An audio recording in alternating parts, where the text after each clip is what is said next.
Vai usar a palavra o diretor do Instituto da Defesa Nacional, o Sr. Tenente-General Aníbal Ferreira da Silva. Sr. Dr. Manuel Romano, representante da representação da Comissão Europeia em Portugal, Srs. Embaixadores, Sr. General Reis, chefe da Casa Militar de Sua Excelência o Presidente da República, Sr. Almirante Silva Castro, em representação de Sua Excelência o Sr. Almirante chefe do Estado-Maior da Armada, Srs. Almirantes e Generais, ilustres convidados, caros participantes. Dou-vos as boas-vindas ao IDN e agradeço a vossa presença e participação neste seminário que tem como tema as políticas de segurança e defesa dos pequenos e médios Estados europeus, no qual pretendemos refletir em conjunto sobre a segurança europeia e transatlântica numa perspectiva da defesa dos interesses dos pequenos e médios Estados. Este seminário representa o culminar de um projeto de investigação que o IDN iniciou em janeiro de 2007 com o objetivo de preencher lacunas no âmbito nacional no domínio da conceptualização e teorização sobre a ação dos pequenos e médios Estados no que respeita à sua adaptação e participação integrada em políticas de segurança e defesa no quadro da NATO e da União Europeia. Numa altura em que Portugal tem responsabilidades acrescidas decorrentes da assunção da presidência da União Europeia, este debate afigura-se-nos ainda mais necessário e oportuno. Com este seminário, pretende-se conciliar a reflexão teórica com a aplicação prática, pela via do desenvolvimento de um estudo comparado sobre Estados com interesses análogos aos de Portugal. Esta analogia, para além da dimensão que está implícito no título do tema, pode ser observada pela prevalência de um alinhamento preferencial com a NATO, pela partilha de um passado histórico em certos aspectos análogo, pela posição geográfica periférica que ocupam na Europa ou pela presença de Estados vizinhos dominantes. Pareceu-nos também útil introduzir um Estado que tradicionalmente assume uma posição internacional neutral, que é o caso da Suécia. Assim, após a abordagem teórica inicial, serão sucessivamente analisados os casos português, o holandês, dinamarquês, o irlandês e o sueco. Através destas comparações, poderemos identificar possíveis linhas de continuidade, de adaptação e de mudança das respectivas políticas de segurança e defesa. Ao fazer incidir o campo de observação sobre a ação daqueles Estados no quadro das organizações e de processos de decisão integrados, NATO e União Europeia, este seminário proporciona uma base de reflexão prática, da qual se poderão inferir recomendações quanto à otimização de recursos e das orientações políticas e, desta forma, concorrer para a otimização de políticas e estratégias de participação nacional no quadro das organizações internacionais de que Portugal é membro. Para nos ajudarem a refletir sobre estas matérias, temos a honra e o privilégio de aqui reunir um grupo multinacional diversificado e altamente qualificado de personalidades a quem agradeço desde já a disponibilidade para participarem neste seminário. Um agradecimento especial à representação da Comissão Europeia, aqui representada pelo Sr. Dr. Manuel Romano, pelo apoio que esta representação concedeu à realização deste seminário. Por fim, felicito a Sra. Professora Isabel Nunes, subdiretora deste Instituto, por esta iniciativa, a quem expresso o meu reconhecimento e apreço pelo excelente trabalho de organização e pela sua intervenção neste seminário. Muito obrigado. Muito obrigado. Caros membros da mesa, caros convidados, caros participantes, conferencistas, minhas senhoras e meus senhores, eu queria, antes de mais, agradecer ao Instituto de Defesa Nacional o convite que dirigiu à representação da Comissão Europeia em Portugal para associar à organização deste seminário. Foi com o maior gosto que nos associámos a esta iniciativa não só pela importância do tema que é aqui tratado e pela sua crescente relevância para a União Europeia, mas também pela credibilidade que o Instituto de Defesa Nacional tem no nosso país no tratamento das questões de defesa e pela garantia que nos dá da qualidade científica do evento que organizamos. O programa que hoje vamos acompanhar confirma-nos que fizemos bem a nos associar a esta iniciativa, uma colaboração que penso e espero que prestigia os dois parceiros. As questões de defesa têm vindo a assumir uma importância cada vez maior na União Europeia e é hoje consensual que essa tendência se virá a reforçar no futuro. Vamos hoje aqui escutar diversos especialistas que nos vão apresentar diversas vertentes deste problema, centrado num tipo particular de Estado-membro. Eu, perante uma Assembleia tão especializada nestas matérias, gostaria apenas de brevemente vos falar do Tratado de Lisboa e do que ele vai trazer de novo no domínio da defesa.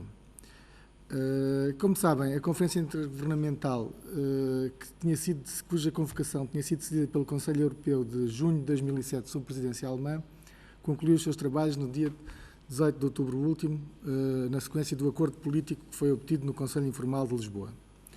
Esta conferência intergovernamental, que foi conduzida de forma muito eficaz pela presidência portuguesa, e digamos que isto é reconhecido por todos os observadores, foi a mais rápida deste tipo alguma vez realizada e permitiu que se atingisse o objetivo fundamental, a adoção de um novo tratado europeu que permita à União Europeia sair do impasse institucional que decorreu da recusa de ratificação do Tratado Constitucional em França e nos Países Baixos por referendo. Após os trabalhos de finalização do texto, o novo tratado reformador será assinado em Lisboa no dia 13 de dezembro, portanto, dentro de cerca de 3 semanas, e esta assinatura terá lugar no Mosteiro dos Jerónimos, onde já tinha sido assinado há 22 anos o Tratado de Adesão do nosso país às então comunidades europeias. Portanto, penso que era difícil um local para o nosso país mais simbólico para se fazer a assinatura deste tratado. Portanto, muito rapidamente, em relação ao tratado, este tratado visa introduzir nos tratados atuais diversas inovações, mas não os revoga nem substitui os textos que atualmente estão em vigor. Este método, que é diferente do que tinha sido proposto no Tratado da Constituição, corresponde ao que foi seguido no passado para a elaboração dos tratados de Maastricht, de Amsterdão ou de Nice, sendo os Estados-membros apenas chamados a ratificar as alterações introduzidas aos tratados em vigor, sem proceder nem à sua reelaboração, nem à revogação dos anteriormente existentes. Uma vez o novo tratado ratificado, será produzido pelo Secretariado-Geral do Conselho uma consolidação dos tratados que estão em vigor, portanto, aqueles que neste momento existem, mais as alterações agora introduzidas. O novo Tratado de Lisboa inclui fundamentalmente 2 artigos substanciais que modificam respectivamente o Tratado sobre a União Europeia, que mantém o seu nome, e o Tratado que institui uma Comunidade Europeia, que passará a chamar-se Tratado sobre o Funcionamento da União Europeia. Estes 2 tratados terão o mesmo valor jurídico. A estrutura do tratado é alterada, é organizada em torno de 6 títulos. O título que mais nos interessa aqui hoje é o título 5º, que diz respeito à ação externa da União e disposições específicas relativas à política externa e de segurança comum. Progressos, o que é que nos traz de novo este tratado relativamente aos tratados atuais? Muito rapidamente, eu sei que nos próximos meses, e espero que nos próximos meses estes desenvolvimentos sejam amplamente discutidos no nosso país, mas há um certo número de pontos que, de facto, é importante realçar desde já. Primeiro, há a substituição da União e da União Europeia e da Comunidade Europeia por uma única União Europeia, dotada de personalidade jurídica. Apenas a União Europeia estará habilitada a celebrar acordos internacionais nos seus domínios de competência. Vamos, com este tratado, assistir à fusão dos 3 pilares existentes desde o Tratado de Maastricht, ainda que mantendo procedimentos particulares no domínio da política externa e de segurança comum, incluindo a política de defesa. Vão ser consagrados os valores e objetivos da União nas 2 primeiras disposições do Tratado. Os valores da União, que eu não vou listar, são amplamente conhecidos, vão constituir o quadro de referência para as futuras adesões à União, bem como para eventuais sanções a Estados-membros que os violassem de forma grave e persistente. Os objetivos são também tornados mais numerosos com este tratado, são acrescentados vários objetivos, por exemplo, nomeadamente a paz, o desenvolvimento durável, etc. O artigo 6º do novo tratado confirma o princípio de adesão da União à Convenção Europeia dos Direitos do Homem. A inscrição no Tratado de certos princípios fundamentais que regulam as relações entre a União e os seus Estados-membros, a questão fundamental da atribuição de competências, da cooperação leal e da igualdade entre os Estados-membros. Em conformidade com o Acordo de junho de 2007, foi acrescentado que a segurança nacional permanece da responsabilidade exclusiva de cada Estado-membro. Um reforço significativo da implicação dos Parlamentos Nacionais no funcionamento concreto da União, em especial no que diz respeito à aplicação do princípio da subsidiariedade, o chamado mecanismo de alerta rápido, a criação de uma base legal para a política de vizinhança, portanto, que tem-se vindo a tornar mais importante e que carecia desta base, a manutenção de uma cláusula que introduz a possibilidade para cada Estado-membro de se retirar da União. Eu penso que esta cláusula é uma cláusula importante, porque, no fundo, numa União democrática, a liberdade de aderir deve ser equivalente à liberdade de sair, não é? E esta cláusula, neste momento, que durante muitos anos não houve cláusula de saída da União Europeia, o que suscitava uma série de discussões, porque os especialistas, em geral, estavam de acordo que não era por não existir cláusula que não fosse possível sair, simplesmente não estava formalizado o procedimento e, neste momento, está. Relativamente ao quadro institucional, e muito rapidamente, este é um aspecto importante, basta falar na criação do novo Presidente do Conselho da União Europeia, etc., mas eu vou referir apenas o que nos diz mais diretamente respeito aqui hoje, que são as disposições relativas ao Alto Representante para a política externa e a política de segurança comum. O Tratado prevê o reforço das funções deste Alto Representante, que será nomeado pelo Conselho Europeu, com o acordo do Presidente da Comissão Europeia.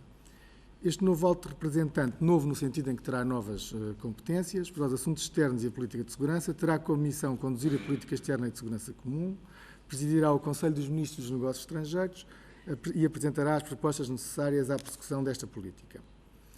Simultaneamente, é Vice-Presidente da Comissão Europeia, isto é, digamos, uma inovação em relação à atual figura que já existe, e a este título está encarregue das responsabilidades desta instituição no domínio das relações externas e da coordenação dos outros aspectos da ação externa da União, com o objetivo de assegurar a sua coerência. Nas suas missões é assistido por um serviço de ação externa que vai incluir pessoal proveniente da Comissão Europeia, do Secretariado-Geral do Conselho, bem como dos serviços diplomáticos dos Estados-membros, e isto é, de facto, também uma novidade neste tratado. Relativamente à repartição das competências, eu referiria apenas que há uma série de disposições para clarificar a repartição de competências entre os Estados-membros e a União, e há uma declaração, portanto, há duas que eu referiria aqui. A modificação de um artigo sobre as relações entre a União e os Estados-membros, que precisa que a segurança nacional, eu já referi, permanece da competência dos Estados-membros, e uma declaração que precisa que a política externa de segurança comum não afeta as competências dos Estados-membros para a condução da sua política externa e para a sua representação nacional. Relativamente à ação externa da União, diria que o Tratado da União Europeia vai incluir um novo capítulo sobre as disposições gerais da ação externa. Não se trata de substituir em bloco o que existe hoje, as disposições da PESC, mas de introduzir algumas alterações nos artigos 11 a 28. De um modo geral, observa-se que as posições existentes sobre a PESC foram objeto de uma reelaboração que não põe em causa os princípios gerais da abordagem que existe atualmente. No entanto, a atribuição ao alto representante de novas funções de iniciativa e de execução deverá dar um novo objetivo à PESC, e este é um dos objetivos neste tratado, e reforçar a coerência da ação externa da União. Uma disposição precisa claramente que a PESC está submetida a regras e procedimentos específicos, e, por outro lado, o Tratado de Lisboa retoma integralmente as disposições que tinham sido incluídas no projeto de Constituição, que prevêem o estabelecimento de uma cooperação estruturada permanente no domínio da defesa. A este respeito, a perspectiva de uma defesa comum torna-se mais concreta. A obrigação de ajuda e de assistência mútua em caso de agressão formada é formalizada. A Agência Europeia de Defesa é estabelecida. Esta agência tem várias missões, eu não vou enumerá-las, penso que este público especializado está certamente ao corrente. É também de referir que a cooperação estruturada permanente em matéria de defesa prevê critérios de capacidades militares que devem ser preenchidos para que os Estados-membros nela possam participar. O Tratado prevê igualmente uma nova base jurídica a fim de estabelecer regras que regem o tratamento e a circulação de bases pessoais pelos Estados-membros quando exercem atividades no âmbito da política externa e de segurança comum. De forma muito sintética, estas são as principais inovações que o Tratado de Lisboa introduz em matéria de Lisboa. Poderíamos depois ir mais em pormenor em relação a certos aspectos, mas não é o momento aqui.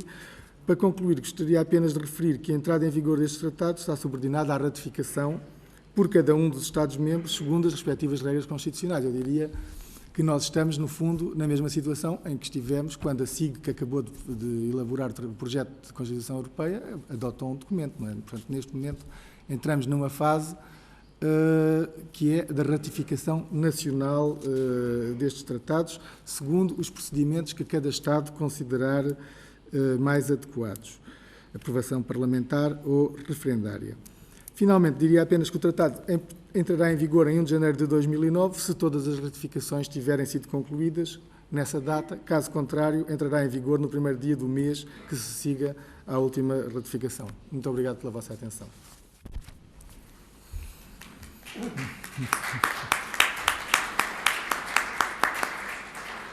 Oficiais Gerais, senhores embaixadores, minhas senhoras e meus senhores, temos um programa de trabalho, como têm a oportunidade de ver no programa que têm ao vosso dispor. Temos uma sessão de trabalho um pouco compacta. Como orador, eu vou tentar observar estritamente o tempo que me foi atribuído e começaria de imediato a minha intervenção sobre estratégias de participação dos pequenos e médios Estados europeus. Esta temática do tratamento dos pequenos e médios Estados europeus coloca, pelo menos colocou-me a mim, dois problemas. Um problema de definição e, ao mesmo tempo, um problema de análise. Um problema de definição porque, quando nós procuramos definir um conceito, e neste caso, quando procuramos explicar o que é um pequeno e o que é um médio Estado, tendemos, nós e a literatura com a qual trabalhamos, tendem a estabelecer um sentido relacional e a estabelecer comparações com outros fenómenos, com outros processos e com outras entidades que por vezes não são, digamos, as mais adequadas para estabelecer essa comparação. E no caso dos pequenos e médios Estados, digamos, o objeto de comparação incontornável são as grandes potências. Por outro lado, colocou-se-me um problema analítico, e isto porque não há, digamos, uma teoria dos pequenos e dos médios Estados suficientemente abrangente que permita explicar todas estas entidades heterogéneas que nós vamos encontrar dentro destas duas designações de pequeno e de médio Estado. Assim, o que acontece é que, quando trabalhamos sobre pequenos e médios Estados, invariavelmente a nossa análise fica condicionada por questões de poder, por questões de capacidade militar e de capacidade material, e também pela capacidade que um determinado Estado tem para influenciar o comportamento de outros e, ao mesmo tempo, para evitar que o seu comportamento seja influenciado. Esta caracterização, sendo, digamos, uma aspiração de qualquer Estado, é, de um modo geral, o tipo de caracterização que se faz quando estamos a falar de grandes potências. A caracterização dos pequenos Estados, em particular, dos médios também, mas em particular dos pequenos Estados, é quase sempre uma caracterização, de certa forma, redutora. E ela é redutora, eu peço desculpa das projeções estarem em inglês, mas por forma a que os nossos oradores não portugueses pudessem acompanhar, adotámos este método de termos as nossas projeções de PowerPoint em língua inglesa. A definição de pequeno Estado, como eu estava a dizer, é uma definição redutora e que assenta em algumas destas características que estão ali projetadas, ou seja, a ideia de que os pequenos Estados estão limitados por uma situação de fraqueza que é incontornável, que é intransponível. Por outro lado, a ideia de que a sua dimensão territorial, por ser pequena, constitui uma vulnerabilidade. Por outro, uma constatação de que as suas políticas externas não têm qualquer impacto em termos internacionais.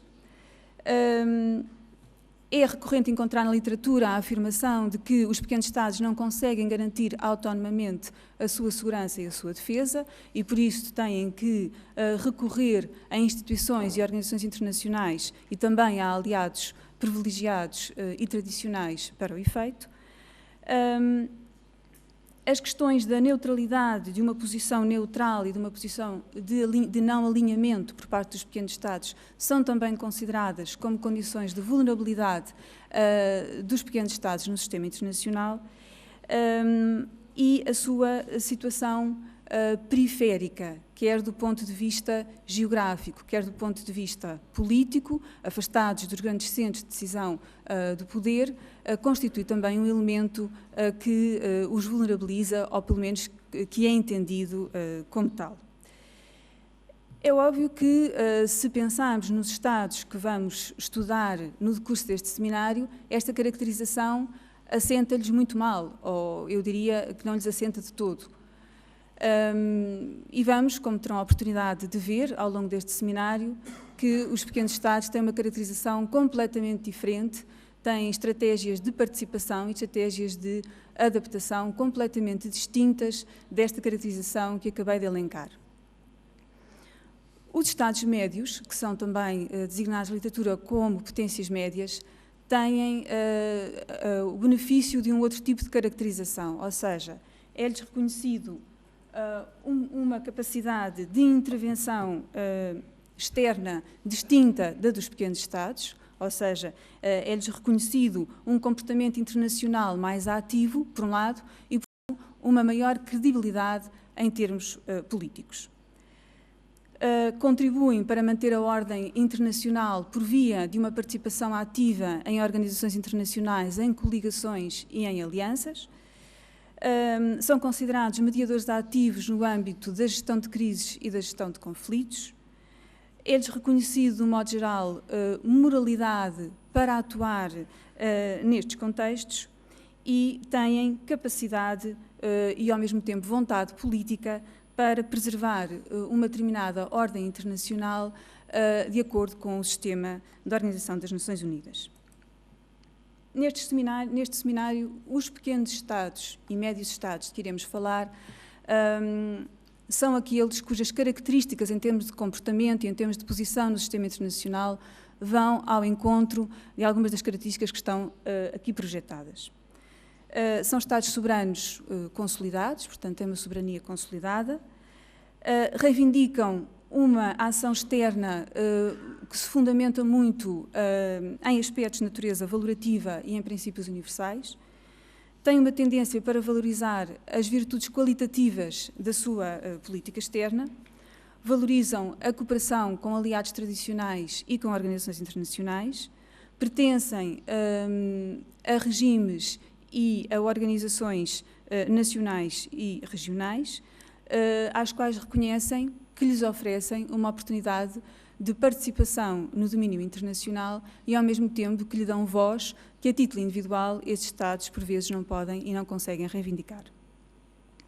São também Estados que se socializam facilmente no âmbito destas organizações internacionais por via dos seus aparelhos burocráticos e dos seus aparelhos diplomáticos, aderem mais facilmente a uma multilateralização das suas relações externas, privilegiam em muito o valor normativo das suas políticas externas, têm uma preferência por políticas defensivas em vez de políticas reativas, políticas de segurança reativas, e são tendencialmente propensos a comungar das posições prevalecentes no âmbito de organizações internacionais ou aquelas que são equacionadas pelos seus aliados preferenciais.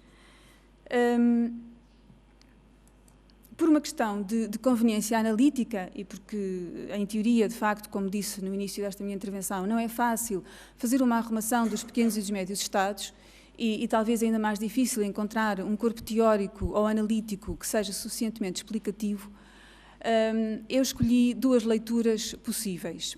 Uma leitura tradicional e depois uma outra dimensão analítica que comporta várias lógicas de comportamento e essas sim são muito mais explicativas das estratégias de participação e de adaptação dos pequenos e médios Estados.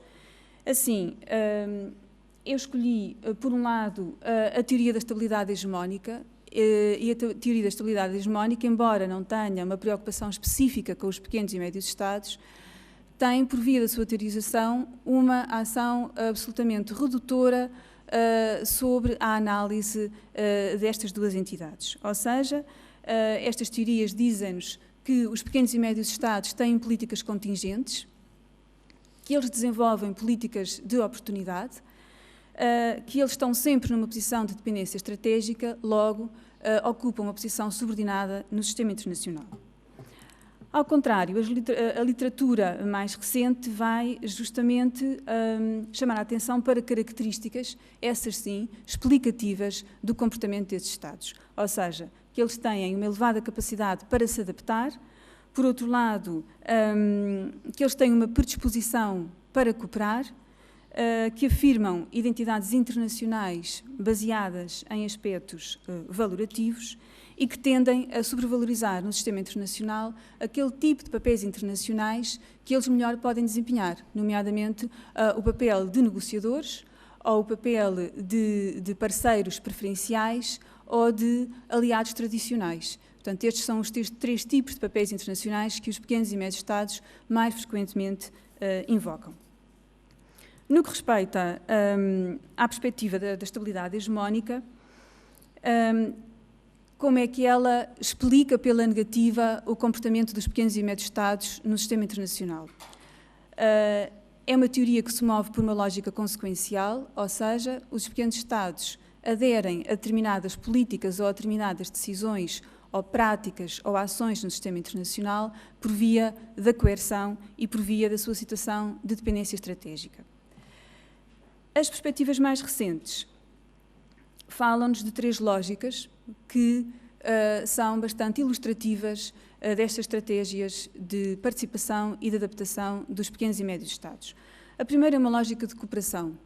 E a lógica de cooperação é o tipo de lógica de relacionamento que nós poderemos facilmente encontrar dentro dos regimes internacionais, nomeadamente os regimes internacionais de segurança, que se concentram em situações de cooperação em torno de incentivos que não são incentivos coercivos. Ou seja, há aqui uma componente de adesão voluntária que é particularmente benéfica e procurada pelos pequenos e médios Estados.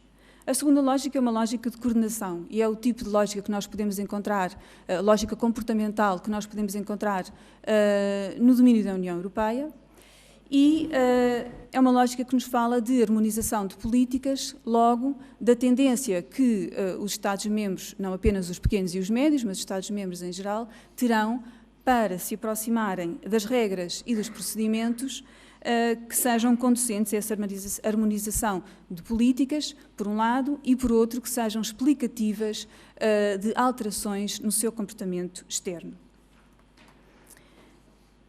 As perspectivas da estabilidade hegemónica são perspectivas deterministas, e por serem deterministas e por se interessarem por grandes potências preferencialmente, vão ignorar o lugar dos pequenos e dos médios Estados, não lhe reconhecendo qualquer papel significativo na forma como a hierarquia do sistema internacional se encontra alinhada. Reconhecem também que eles não têm qualquer participação na configuração das relações de poder. Dizem-nos que eles não são fornecedores de segurança e que não têm uma ação proscritiva, ou seja, os pequenos e os médios Estados não decidem o que é que no sistema internacional não é permitido. Quem toma essa decisão são as grandes potências. E daqui vão decorrer duas imagens negativas sobre o comportamento externo dos pequenos e dos médios Estados. Ou seja, vão-nos dizer que, estas teorias vão-nos dizer que eles constroem sempre relações dependentes de estruturas que são desenhadas pelas grandes potências e que são por elas definidas e por elas representadas.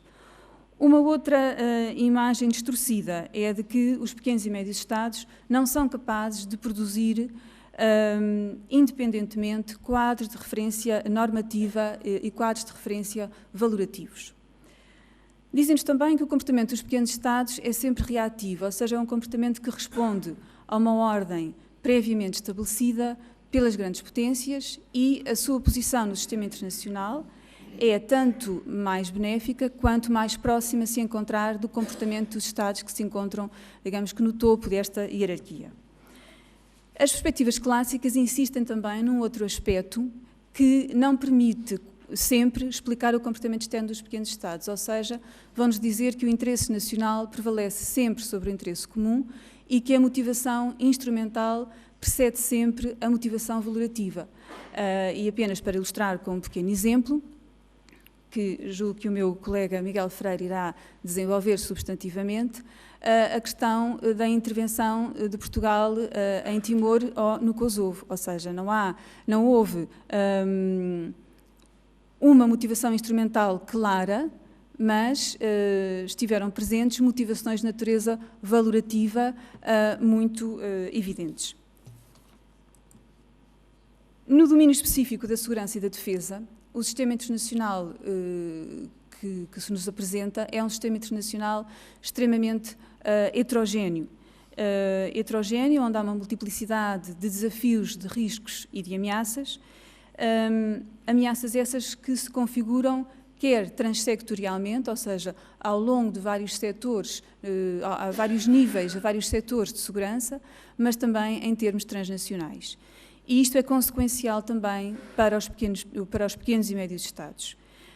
E é consequencial porque um contexto estratégico menos concentrado, como é aquele que temos hoje em dia, ou seja, em que não há uma ameaça monolítica identificada da mesma forma por parte de todos os componentes do sistema internacional, isso pode facilitar aos pequenos Estados não só uma maior capacidade para negociar, mas também encontrar novas formas de intervenção neste contexto internacional. No domínio da gestão de crises e da gestão de conflitos, os pequenos e médios Estados podem também ter um papel preponderante.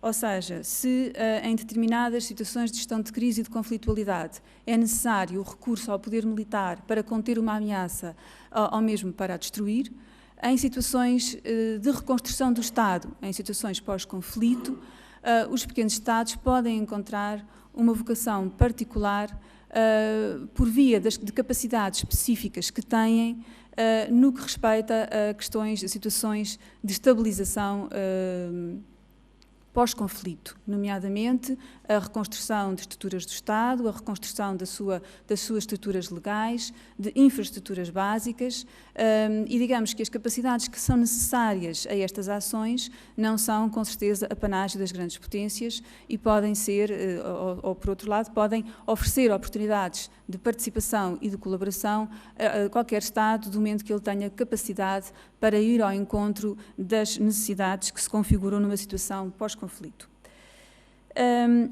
Também nestes contextos de estabilização ou de reconstrução dos Estados, os pequenos e os médios Estados não sofrem de uma questão de imagem que por vezes afeta as grandes potências, ou seja, os pequenos e os médios Estados têm uma reconhecida capacidade e legitimidade para intervir de uma forma benigna que por vezes não é reconhecida às grandes potências. As lógicas da cooperação internacional apresentam-nos outros mecanismos de análise que são igualmente explicativos do comportamento dos pequenos e os médios Estados, porque são estratégias que se desenvolvem dentro de estruturas de decisão integradas. E por essa via, os pequenos Estados vão encontrar não só oportunidades de participação, como oportunidades de fazer prevalecer concepções próprias sobre a política internacional e sobre política externa. Ou seja, a participação de um pequeno e de um médio Estado num regime internacional não depende nem de condições de poder material, não depende da sua capacidade coerciva e também não depende do seu estatuto material. Os regimes são também benéficos para os pequenos e médios Estados e são conducentes a estratégias adaptativas por parte destes, porque eles têm também uma ação restritiva sobre as grandes potências. E dentro dos regimes, o que importa não são os atributos materiais que os Estados têm, mas aquilo que os Estados conseguem consolidar, adquirir e trazer para dentro do regime. Ou seja, não depende tanto de uma questão de poder, depende da capacidade que os atores têm para aprender, para interpretar as condições que são oferecidas por um determinado regime internacional, pela sua capacidade de incorporar essa aprendizagem no seu comportamento externo e, dessa forma, aproximar-se das regras, por um lado, e dos recursos que são disponibilizados nestes contextos. A capacidade de adaptação a novas situações em política internacional, no enquadramento de regimes internacionais, explica melhor o comportamento dos pequenos Estados do que das grandes potências, uma vez que as grandes potências levantam mais reservas às condições restritivas que estes regimes impõem. Por outro lado, um regime de segurança facilita, em particular no regime de segurança internacional, facilita aos pequenos Estados a resolução do dilema de segurança. E permite-o porque os componentes do regime internacional, os atores do regime internacional vão acordar entre si sobre determinadas normas e determinadas regras de comportamento externo, portanto, logo à partida, a expectativa ou desconhecimento sobre o comportamento dos outros fica substancialmente, é mais previsível e, portanto, esse dilema de segurança fica reduzido. Por outro lado, o tipo de informação que um regime de segurança presta aos Estados em geral pode também contribuir para que a instrumentalização de uma determinada ameaça seja mais difícil de concretizar.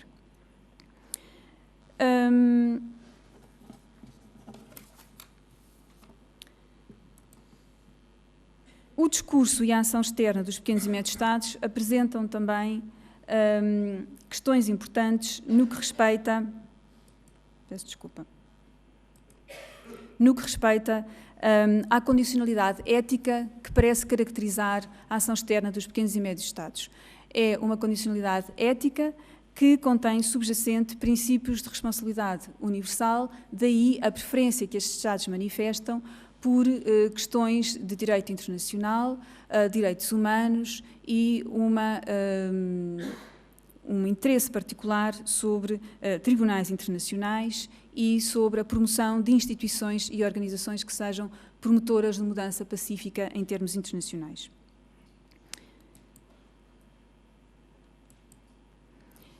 Ian Manners, um investigador das relações internacionais, reconhece, por exemplo, no quadro da União Europeia, a definição de uma situação de equilíbrio benigno. E esta situação de equilíbrio benigno é um tipo de situação internacional que é também favorável aos pequenos e médios Estados. E é favorável por duas razões. Porque permite, por um lado, o desenvolvimento de políticas pacíficas, por outro lado, no quadro europeu, desenham-se capacidades militares que permitirão aos pequenos e aos médios Estados reconfigurar a sua ação internacional também neste domínio de intervenção. Isto permite uma dupla participação aos pequenos e médios Estados. Por um lado, vai permitir a sua propensão para promover, desenvolver e participar em ações externas pacíficas. Basta pensar num estudo apresentado pela United Nations Human Development Programme, um estudo efetuado sobre 13 Estados, dos quais 9 são pequenos e médios Estados, em que estes 9 são os que têm o maior desempenho em operações de peacekeeping, independentemente do seu investimento em defesa ser um investimento consideravelmente mais baixo que o dos outros, que têm um investimento em matéria de defesa superior, mas uma menor participação em operações de peacekeeping. O equilíbrio benigno permite uma outra vantagem, ou oferece uma outra vantagem aos pequenos e médios Estados, que é o da participação, da intervenção na proteção da fronteira longínqua. E esta questão da fronteira longínqua é um elemento particularmente importante para os pequenos e médios Estados, porque o seu imaginário securitário está, de certa forma, determinado e é condicionado por essa noção de defesa ou de segurança à distância. Em particular para aqueles Estados, como o caso de Portugal ou da Holanda, que tiveram um passado colonial, ou no caso das democracias mais recentes do centro e do leste da Europa, que tiveram políticas externas muito limitadas pela presença de uma potência continental. A sua agenda externa é uma agenda humanista e valorativa, ou que pelo menos assim o pretende ser, e a esta agenda está associada uma narrativa securitária, ou uma narrativa de segurança, que é particularmente apelativa. É apelativa porque ela é pacífica, por um lado, e por outro lado porque mimetiza ou porque reproduz uma tradição histórica que é familiar aos pequenos e aos médios Estados. Eu julgo que estou um bocadinho em cima do meu tempo e terminava apenas com, digamos, uma breve conclusão nos domínios específicos da segurança e da defesa. Da literatura que estudei e de alguns dos casos de pequenos e médios Estados que tive a oportunidade, sobre os quais tive a oportunidade de me debruçar um pouco mais demoradamente, concluo que, ao nível da ação, os pequenos e os médios Estados têm políticas externas e políticas de segurança que refletem entendimentos tácitos sobre a eficácia e o poder da relação transatlântica, por um lado, e, por outro lado, uma relação de confiança particular com os Estados Unidos. Porém, do ponto de vista discursivo, essa política de defesa e política de segurança recorre frequentemente a argumentos que vão reproduzir aquilo que nós poderíamos reconhecer como sendo o discurso oficial europeu, baseado nos valores da democracia, do pluralismo, do direito internacional público, dos direitos humanos, da legitimidade e da legalidade. Muito obrigada.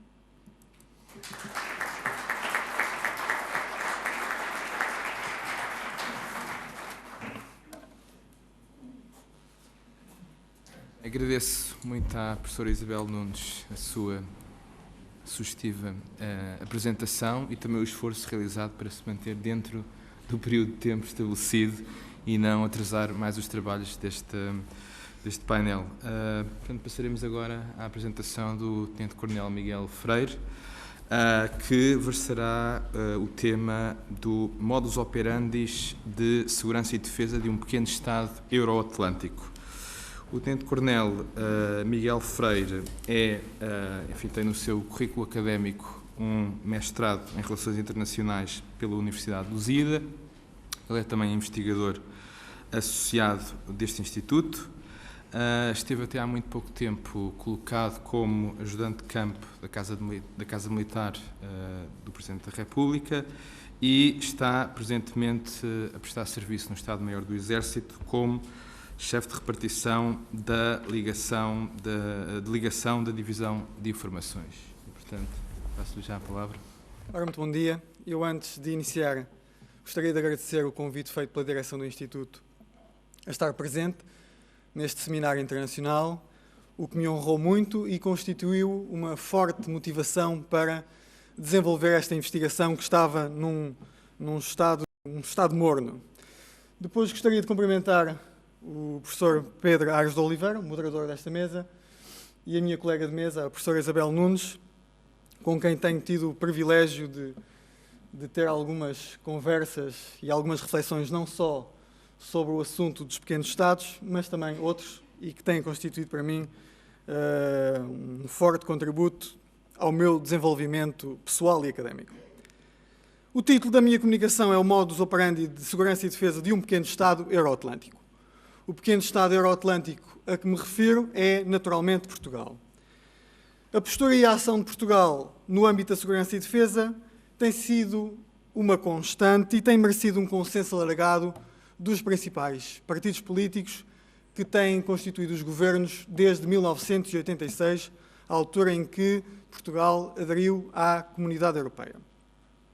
E esse consenso alargado tem-se traduzido num esforço persistente e constante de fidelidade à NATO, enquanto aliança militar, ao empenho na construção europeia e, naturalmente, à salvaguarda dos interesses além-mar de Portugal, que eu vou passar a definir como o espaço da lusofonia.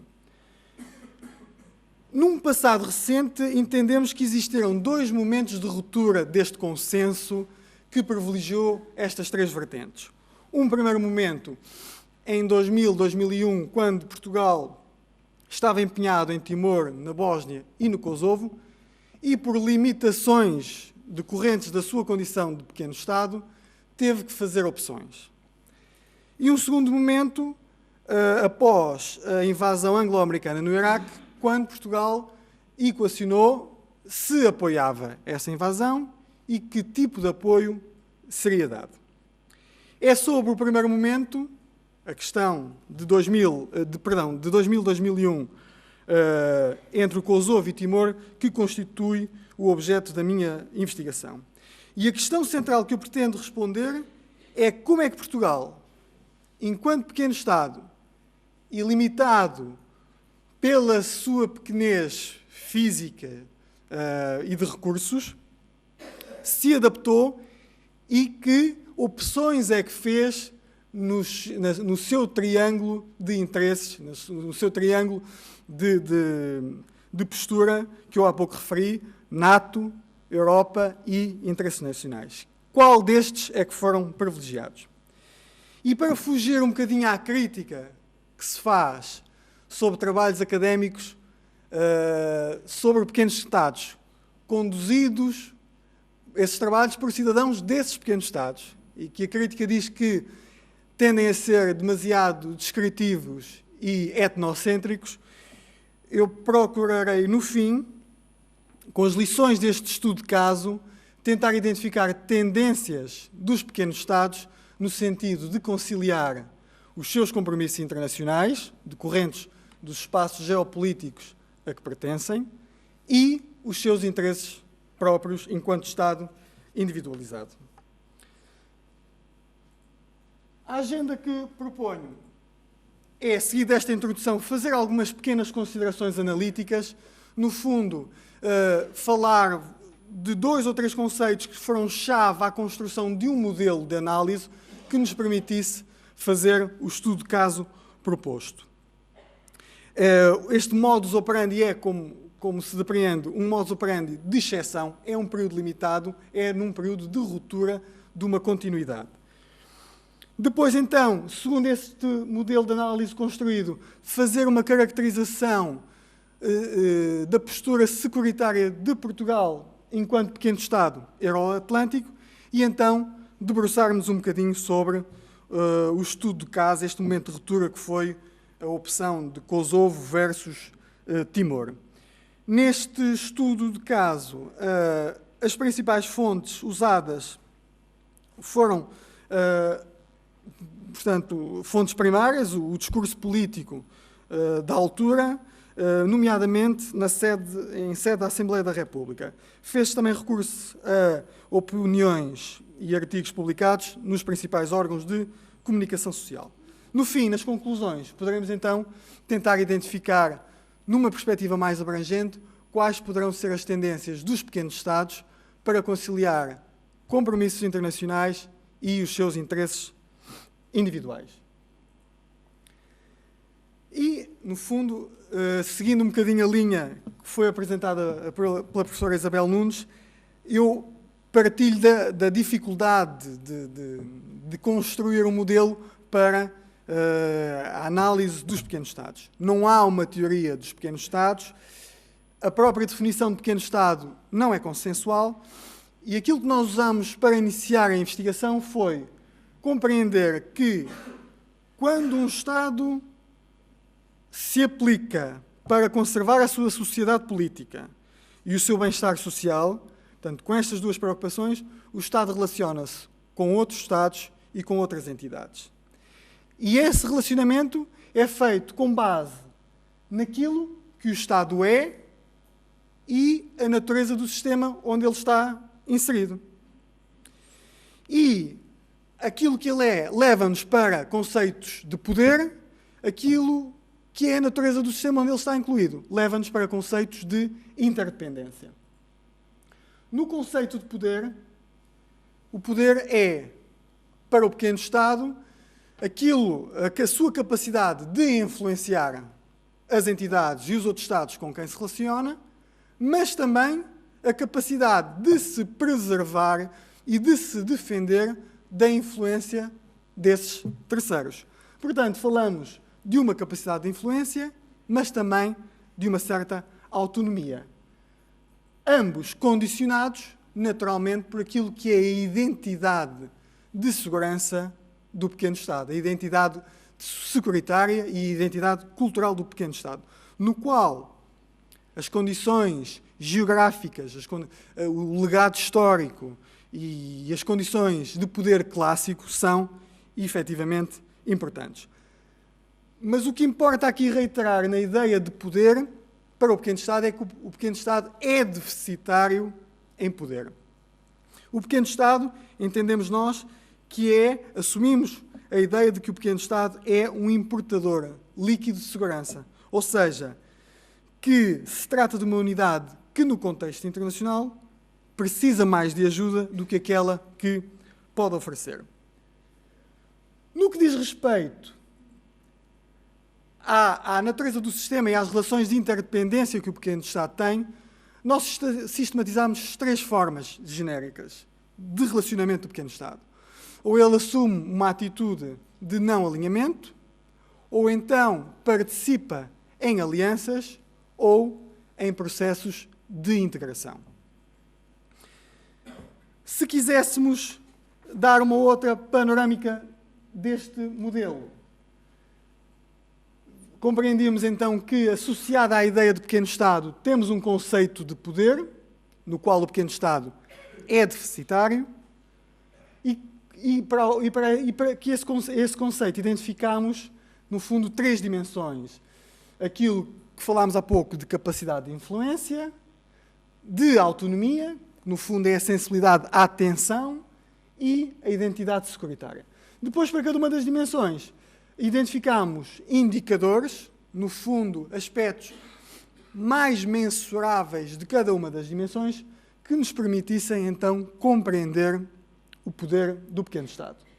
No aspecto da natureza do sistema e na relação de interdependência que o pequeno Estado tem, é importante, no conceito de aliança, compreender que, geralmente, o pequeno Estado adota estratégias de coesão, em que se comporta como um colaborador ativo, como um bom Estado-membro, portanto, se é sempre parte da solução, ou então estratégias de oportunismo ou extração, em que o pequeno Estado faz, no fundo, um jogo de oportunismo para tirar dividendos da aliança onde está inserido.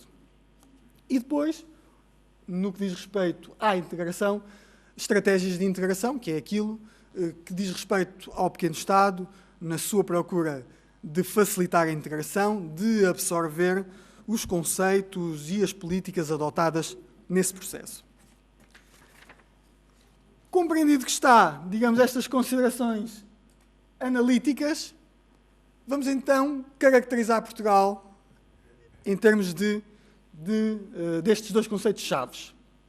E, naturalmente, o ponto de partida é algo que é notório não só no discurso político, mas também nos documentos estruturantes da política externa e nos documentos estruturantes da segurança e defesa, que é a percepção de que Portugal é efetivamente um país de pequena e média dimensão, mas um dos poucos que pode assumir um caráter global em virtude dos laços históricos que une a muitos pontos do globo, quase à totalidade do mundo.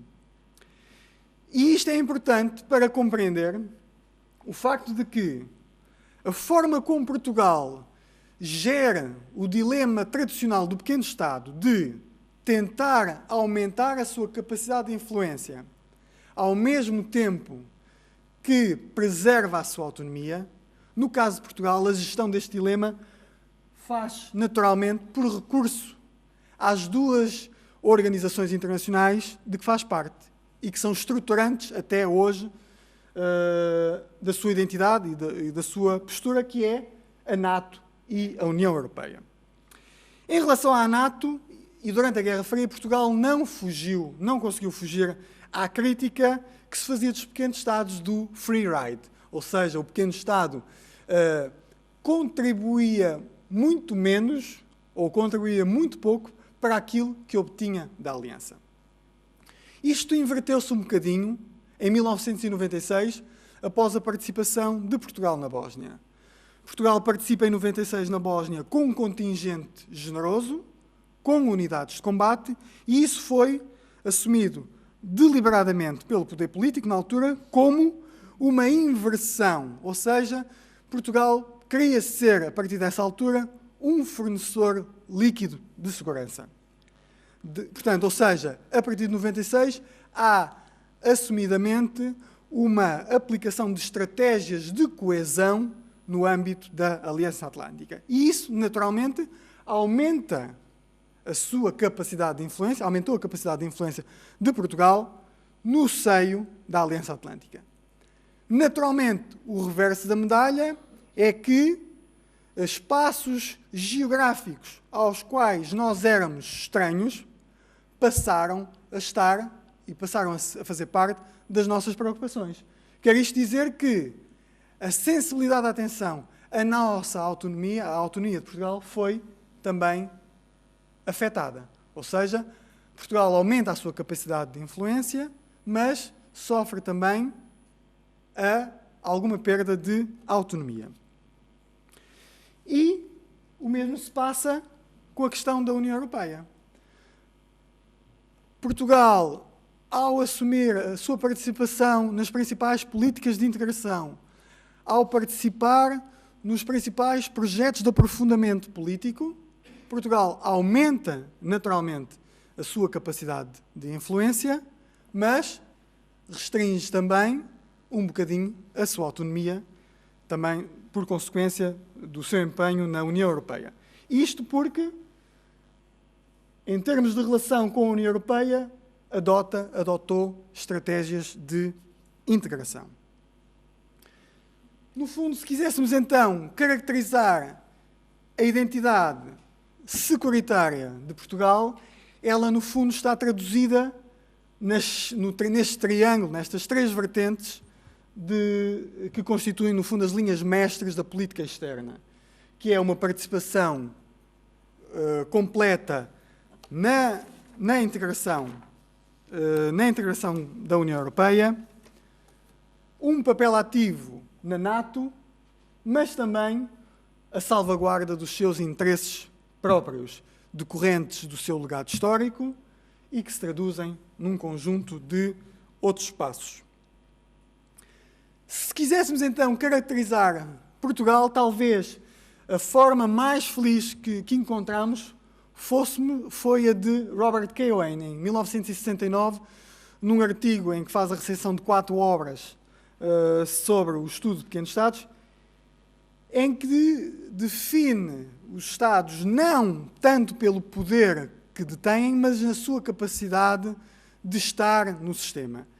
E estas linhas mestras da política externa de Portugal traduzem Portugal como um Estado que afeta o sistema. Ou seja, sozinho é incapaz de influenciar ou determinar o sistema, mas por recurso a espaços geopolíticos, a organizações internacionais a que pertence, consegue influenciar o sistema que integra.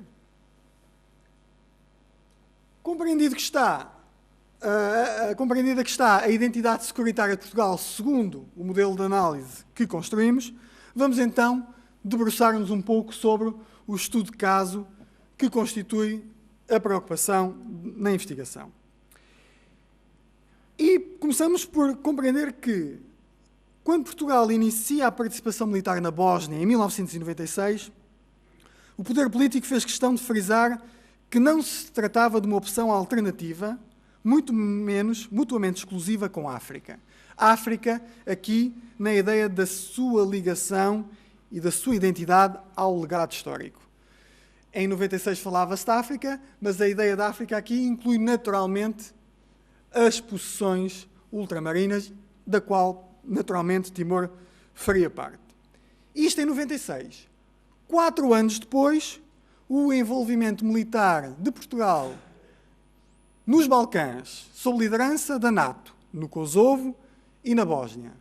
E a participação, o envolvimento militar de Portugal em Timor, sob liderança da ONU, materializava, efetivamente, este compromisso de não fazer escolhas alternativas nas três grandes opções de política externa.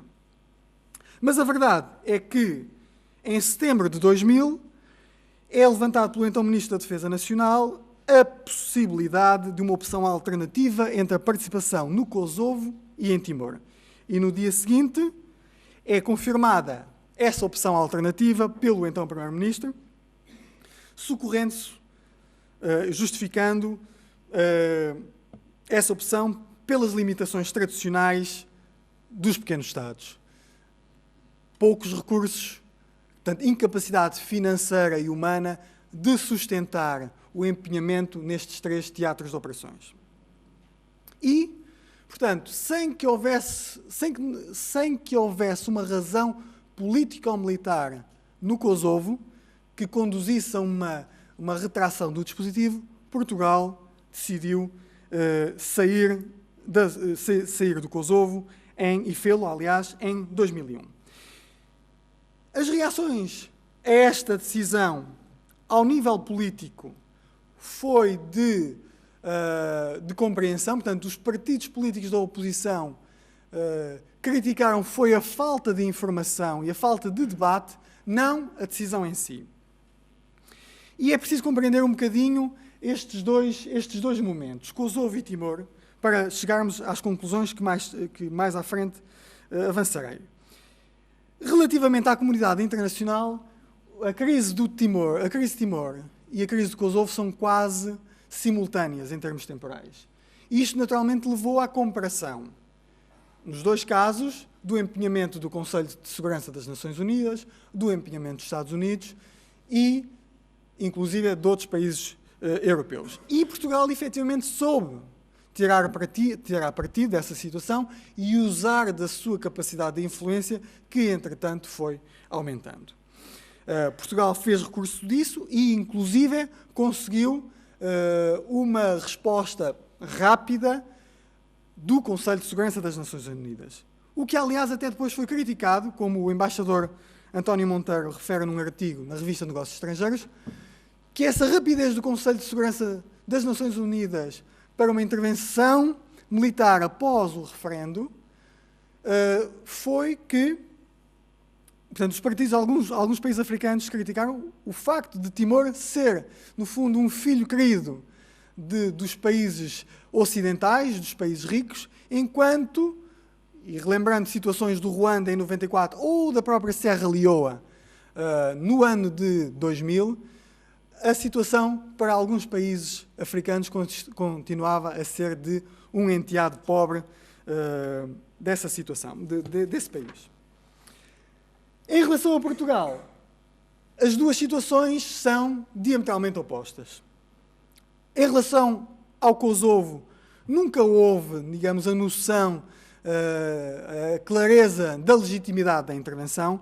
Isso foi refletido na ausência quase completa de um consenso político. Eu não me vou alargar aqui em detalhes, porque, aliás, isto depois está discriminado com algum detalhe na comunicação escrita, mas a crise do Kosovo, a nível nacional, traduziu-se numa falta de consenso político, inclusive no partido que constituía o governo na altura. E, ao nível da população, não havia, digamos que, havia uma compreensão pela causa da intervenção, que era a defesa dos direitos humanos, era a defesa, o evitar de uma limpeza étnica, mas era notório que, digamos, aquele espaço geográfico era-nos um pouco estranho. Ao invés de Timor, onde foi sempre sentida uma legitimidade para intervir, um elevado consenso político que percorreu todo o espectro político, e a percepção a nível da população de que se tratava de um problema, no fundo, de consciência coletiva do nosso legado histórico. Hoje, conhecedores do que se passou efetivamente na altura, nós verificamos que do Kosovo, em 2000, é a concretização de uma ameaça, de um jogo de estratégia de oportunismo que, na altura, o Primeiro-Ministro fez logo após o referendo, em agosto de 1999. O então Primeiro-Ministro tem uma conversa com o presidente americano, isto depois sabe-se em 2000 e é confirmado pelo próprio numa entrevista ao Diário de Notícias em 2002, em que o então Primeiro-Ministro, nessa conversa com o Presidente dos Estados Unidos, diz: se não houver uma intervenção, dados os resultados do referendo, dadas as atrocidades que estão a existir em Timor, se não houver uma intervenção da comunidade internacional, Portugal sentir-se-á na obrigação de retirar as suas tropas do Kosovo. Os factos provam que, consequência ou não dessa conversa, a verdade é que houve uma intervenção pronta, houve, digamos, uma luz verde para a intervenção da comunidade internacional. Um ano depois, é dado o sinal, pelo poder político, de abandono do teatro de operações. Ou seja, obteve-se o resultado pretendido com a ameaça, mas ela é depois concretizada, um ano depois, por conhecimento do Ministro da Defesa Nacional e confirmado pelo Primeiro-Ministro. Isto surge numa altura em que, portanto, em setembro de 2000, começa a existir o problema do urânio empobrecido. O urânio empobrecido foi, e quem lê a imprensa da altura, vê que em determinados casos a saída do Kosovo é ligada à crise do urânio empobrecido, mas a verdade é que a decisão é tomada antes. O que é que, em resposta à questão central, e para finalizar, a retirada do Kosovo e esta opção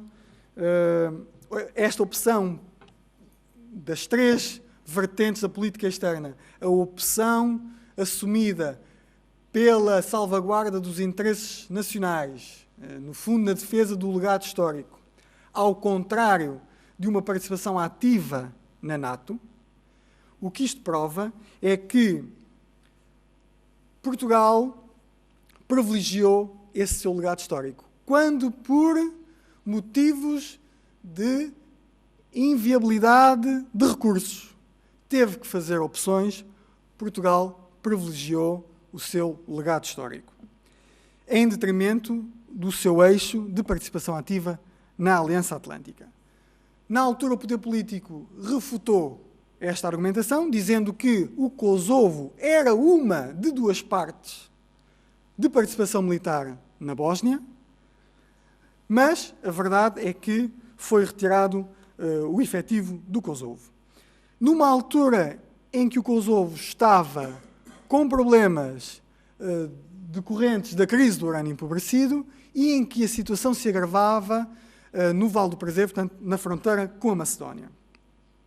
Ao nível da população, essa decisão teve receptividade, o que pode indiciar que, na altura, digamos, a ideia de que as fronteiras de segurança são as nossas fronteiras da Aliança Atlântica e que há determinados espaços geográficos que, embora não nos sejam tradicionalmente afetivos, a verdade é que eles existem, mas que a percepção da população era de não compreender isso na realidade. Há um outro aspecto que eu julgo importante destacar, que é comparar os empenhamentos em Timor e no Kosovo, para precisamente reiterar um dos argumentos com que finalizarei. Portugal, em 2001, tinha um batalhão com 711 homens em Timor, uma companhia de fuzileiros, um destacamento de helicópteros, tinha recursos, disponibilizava recursos e não tinha caveates, não tinha limitações operacionais. Enquanto nos Balcãs tinha 2 batalhões, mas que somados era inferior ao efetivo de um só batalhão em Timor e tinha algumas restrições operacionais. Não podia participar em operações de ordem pública, nomeadamente em controle de tumultos, e também não participava em operações de captura de pessoas indiciadas por crimes de guerra. Em Timor não havia estes caveates, mas, portanto, por alguma razão também, porque não está ali contemplado, mas em Timor havia um contingente da Guarda Nacional Republicana. E essa sim tinha missões de ordem pública.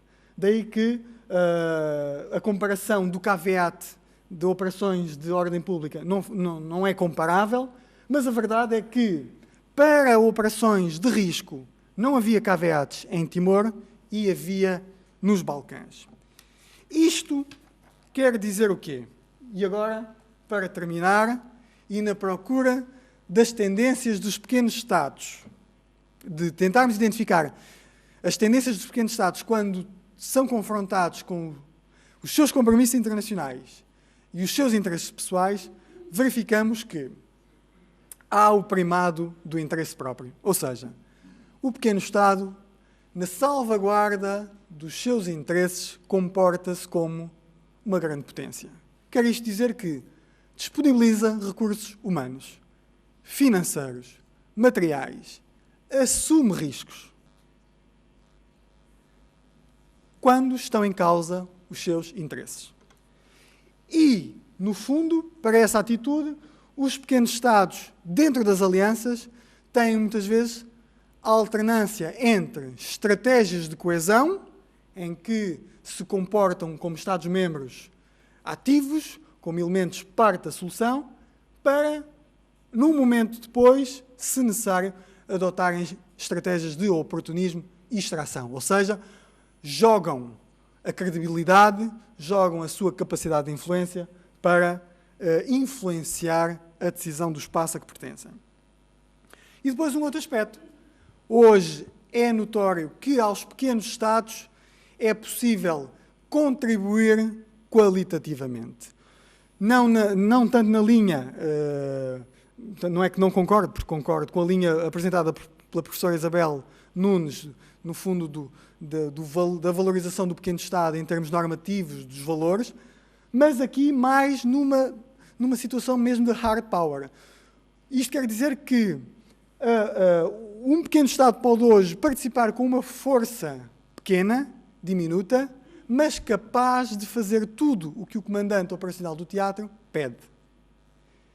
E isto passa-se, e é um problema que a NATO enfrenta, por exemplo, no Afeganistão, em que não é tanto a dimensão da unidade em causa, mas sim a ausência ou não de limitações operacionais que essa força tem. E o pequeno Estado hoje pode, aliás, como Portugal fez no Afeganistão, estar com um pequeno contingente, mas liberto. E isso representa uma mais-valia e um contributo importantíssimo para o comandante na força. Muito obrigado.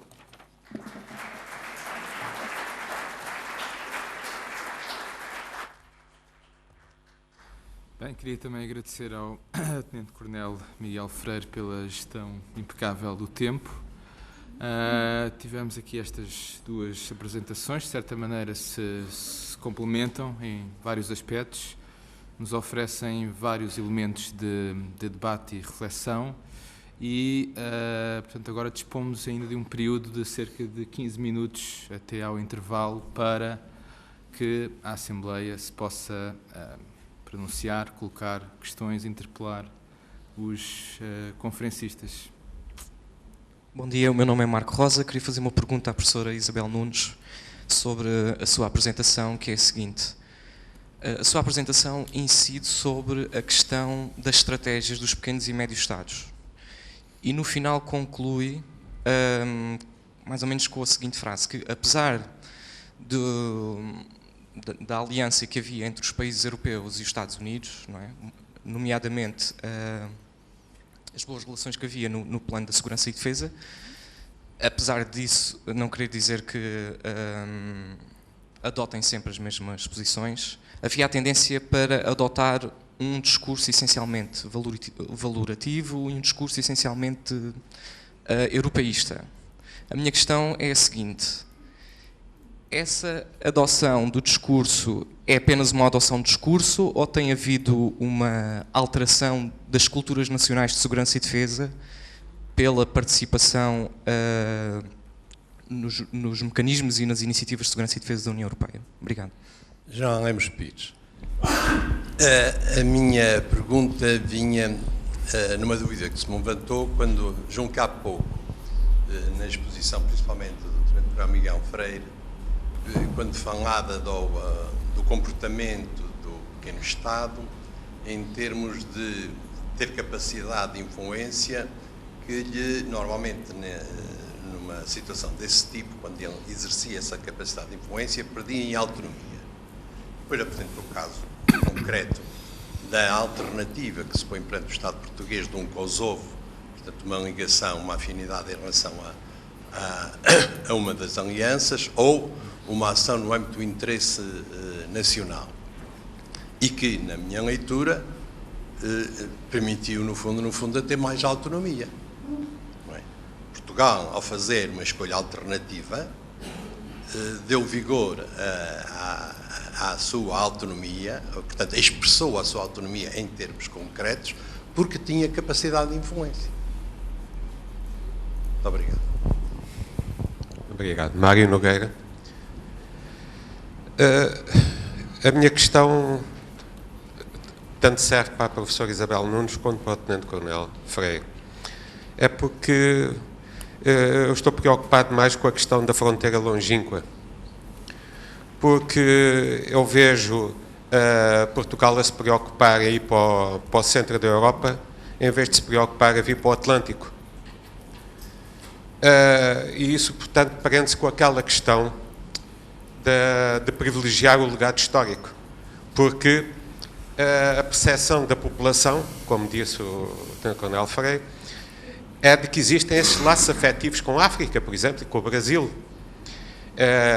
Portanto, a nossa preocupação com a CPLP, com os PALOPs, não está um pouco abandonada dentro desta ideia do tratamento da fronteira longínqua?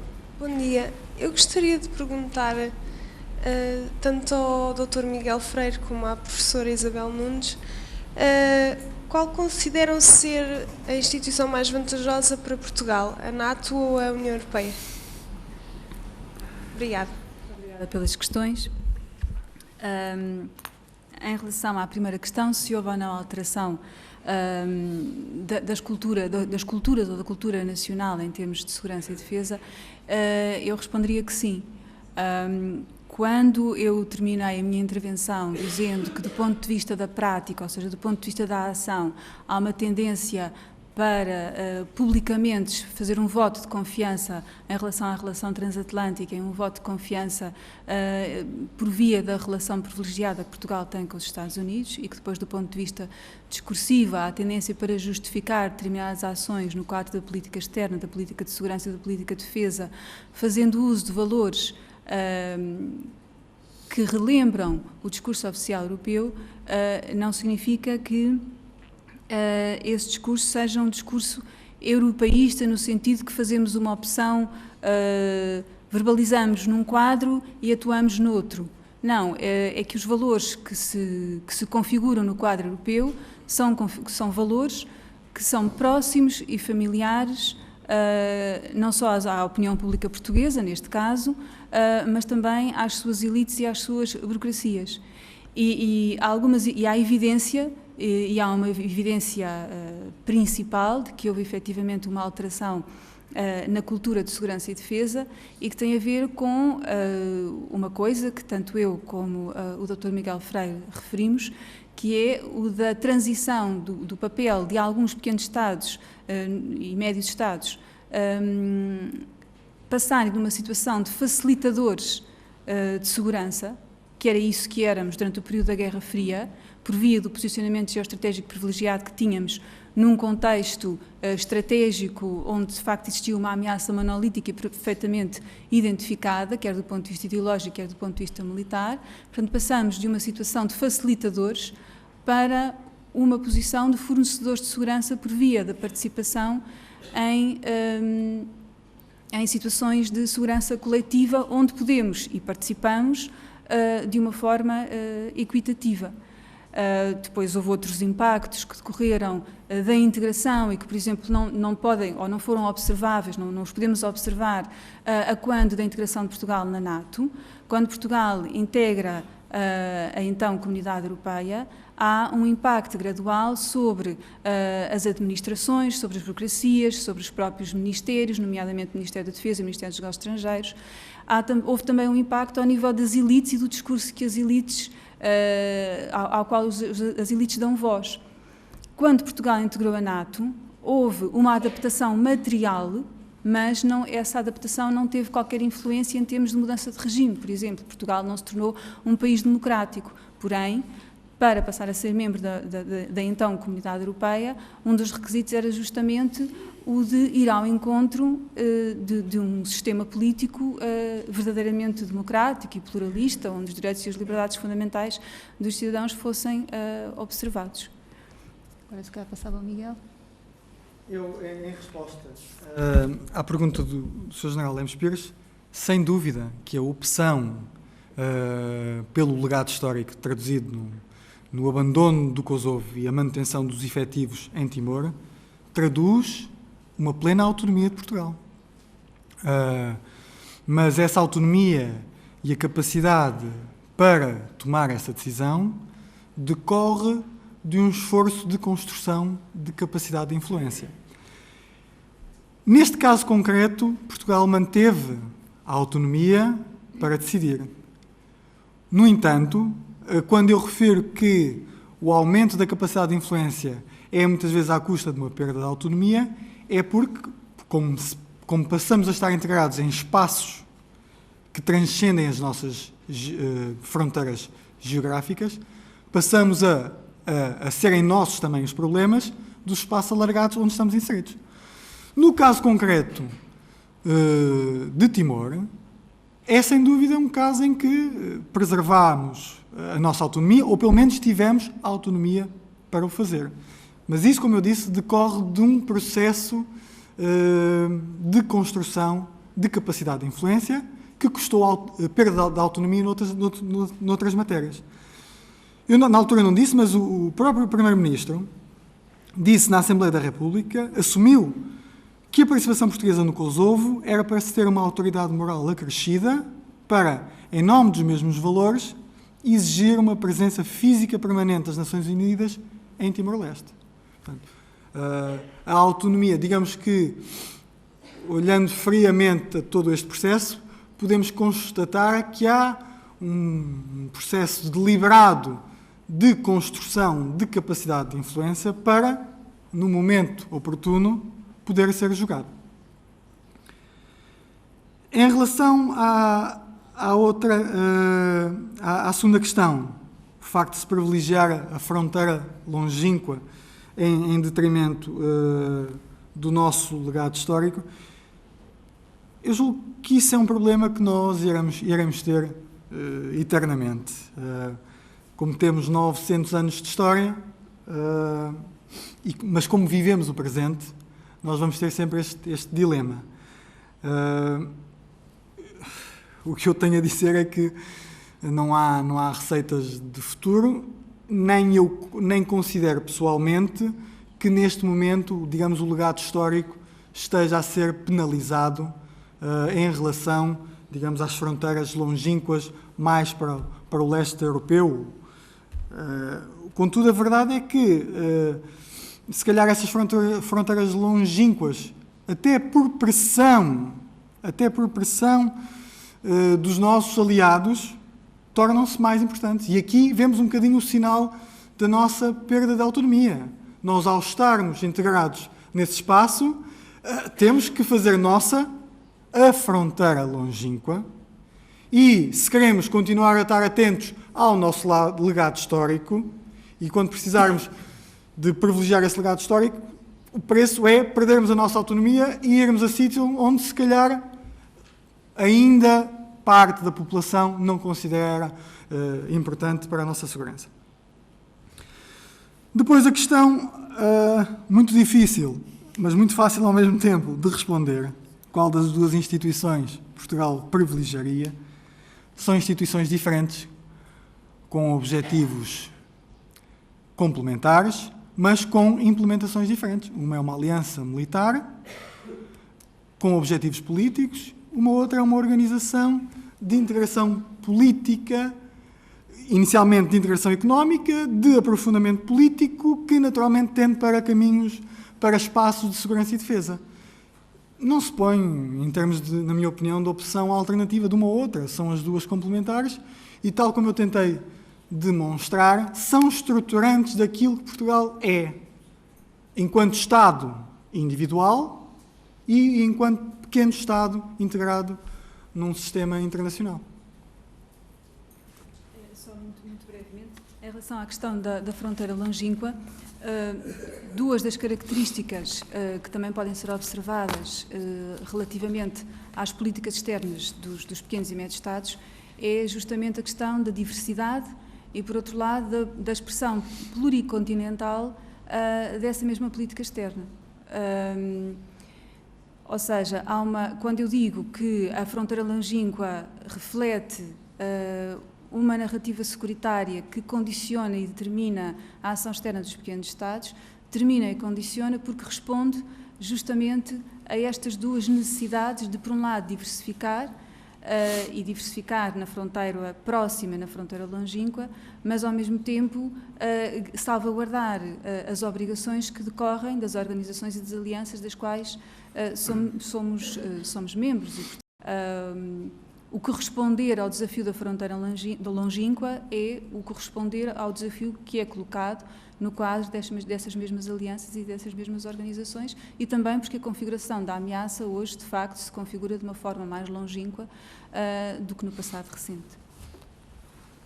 Em relação à última questão, concordo plenamente com o que o Dr. Miguel Freire disse. De facto, são duas instituições distintas, com duas vocações distintas, servem interesses e propósitos de Portugal e os seus próprios de uma forma distinta, mas que é complementar. Por vezes alimenta-se essa ideia de que o estarmos na NATO significava não podermos estar na Europa. Não, podemos, é um equívoco a alimentação desse discurso que felizmente hoje em dia está mais contido, mas que durante muito tempo perpetuou até dentro dos próprios ministérios, nomeadamente dentro do Ministério da Defesa e do Ministério dos Negócios Estrangeiros. Ou apostávamos numa aliança ou apostávamos no espaço europeu, e não é assim, e não foi assim, e não tem sido assim, e ainda bem, porque Portugal, como um pequeno Estado, tem justamente no âmbito tem estas duas dimensões, na sua dimensão atlântica e na sua dimensão europeia, cumpre propósitos distintos e complementares da sua política externa, da sua política de segurança e da sua política de defesa. Obrigado. São precisamente 11h05, portanto, pontualmente terminamos esta sessão. Agora vai...